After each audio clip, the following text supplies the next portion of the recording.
Next day morning Parvathi react பண்ணது எல்லாமே வந்து ஓப்பனா சொல்லணும்னா, இந்த வீக் அ அந்த டாஸ்க் ஸ்டார்ட் ஆகும்போதே பிக் பாஸ் ஒரு வார்த்த சொன்னாரு. நெக்ஸ்ட் வீக் வந்து ஃப்ரீஸ் டாஸ்க்ன்னு சொல்லிட்டாரு. இதுல வந்து எந்த டீம் ஜெயிக்கிறீங்களோ, அந்த டீம்லருந்து ஒரு ஒரு ஃபேமிலி மெம்பர் வந்து இங்க 24 ஹவர்ஸ் தங்கலாம். அப்படிங்கிற ஒரு ஆமா, ஆப்ஷன ஆமா. குடுக்குறாரு. யார் வின் பண்றாங்களோ, எனக்கு தெரிஞ்சு பார்வதி டீம் தான் வின் பண்ணியிருக்காங்க. வின் பண்ணிட்டாங்க. யாரு ஸோ 20 அந்த 24 ஹவர்ஸ் வந்து கிடைக்கும். அந்த ஒரே ஒரு ஃபேமிலிக்கு அப்படின்னு அந்த 4 பேர் ஃபேமிலிலருந்து ஒருத்தர் ஃபேமிலிக்கு அது கிடைக்கும் அப்படின்னும்போது, எல்லாருக்கும் ஒரு விதமான சந்தோஷம் அந்த மாரிலாம் இருக்கு. அ கிட்டத்தட்ட டாஸ்க் இந்த முடியிற ஸ்டேஜ் வரும்போது பார்வதிக்கு ஒரு பயம் வருது. எதுக்கு பயம் வரணும்? இந்த 75 நாள் அவங்க டிராவல் பண்ணாங்க இல்லையா? இதுல அவங்க ஃபேமிலியோ, அவங்க ஃபிரெண்ட்ஸையோ, அவங்க அண்ணா, தம்பி யாரையுமே அவங்க வந்து அவ்வளவா அவ்வளவா இல்ல யோசிக்கவே இல்ல. யோசிக்காம ஃபுல் கேம்ல தான் அவங்க கான்சன்ட்ரேட் பண்ணாங்க. எப்படியெல்லாம் எடுத்துட்டு போணுமோ, அப்படிலாம் எடுத்துட்டு போனாங்க. கமருதீன் வரும்போது அங்க ஒரு அட்டாச்மென்ட் வருது.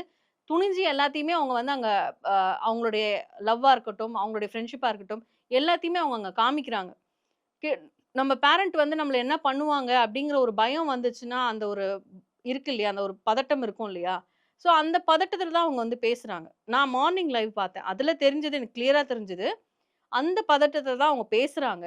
வினோத் அந்த இடத்துல வந்து "என்ன ஆச்சு? என்ன ஆச்சுன்னு?" அப்படி கேட்கும்போது கூட, "ஒண்ணும் இல்ல, ஒண்ணும் இல்லன்னு" சொல்றாங்க. அதுக்கப்புறமா அவங்களே சொல்றாங்க, "இல்ல எனக்கு பீரியட்ஸ்.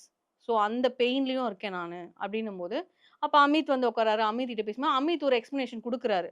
"நாங்கலாம் இருக்கோம். என்னல்லாம் வந்து முதல்ல வந்து ரொம்ப ஆ ஏத்துக்கல. அப்புறம் நல்ல மாப்பிள்ளை, இந்த மாரி நல்ல மாப்பிள்ளை கிடைக்கலன்னுலாம் சொல்லியிருக்காங்க." அப்படின்ட்டு கொஞ்சம் கொஞ்சம் என்கரேஜ் பண்ணும்போது, அவங்க மூட் வந்து கொஞ்சம் கொஞ்சமா சேஞ்ச் ஆகுது. கமருதீன் அவங்க பயப்படுறதுக்கு ரீசன் என்ன கமருதீன் கிட்ட அப்படின்னா, அவரு வந்து இங்கேயே வந்து டேக் இட் ஈஸியா இருக்காரு. 2 பொண்ணுங்கள இது பண்ணிட்டு இருக்காருன்னும்போது, வெளியில வந்து நான் வந்து உண்மையா உன்ன உன் மேல எனக்கு ஒரு உண்மையான ஒரு ரிலேஷன்ஷிப் வந்திருக்கு. ஆனா உனக்கு அப்படி இருக்கான்னு எனக்கு தெரியல. ஸோ நான் அப்படி பார்க்கணும் அப்படின்னா, நான் இதெல்லாம் வந்து நான் என்ன சொல்றது? கொஞ்சம் அ பழகிக்கணும். அப்போ என் ஃபேமிலி வந்தா நான் இத எப்படி ஹேண்டில் பண்றதுன்ற ஒரு பயம், பதட்டம் எல்லாமே வருதுன்னு அவங்க அங்க எக்ஸ்ப்ளைன் பண்றாங்க. அப்ப அவரு என்ன சொல்றாரு, "இன்னும் 30 டேஸ் இருக்கு. 30 டேஸ் முடிஞ்சதும் நான் வெளில வந்து நான் வந்து பேசுறேன். நம்ம கல்யாணம் பண்ணிக்கலாம்." அப்படின்னு சொல்றாரு. இது எப்படி போர்ட்ரே ஆயிடுச்சுன்னா, நைட் ஏதோ நடந்திருக்கு.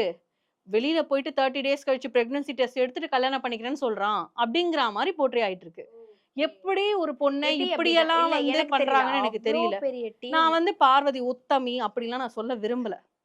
ஆனா அங்க அங்க வந்து கல்யாணம் ஆவாம இப்ப அங்கங்க ரிலேஷன்ஷிப்ல இருந்தாங்க இல்லையா? ம், ம். கடந்த சீசன்ஸ்லயும் சரி, இந்த சீசன்லயும் சரி, எஃப்ஜேவா இருக்கட்டும், இருந்தாங்க இல்லையா?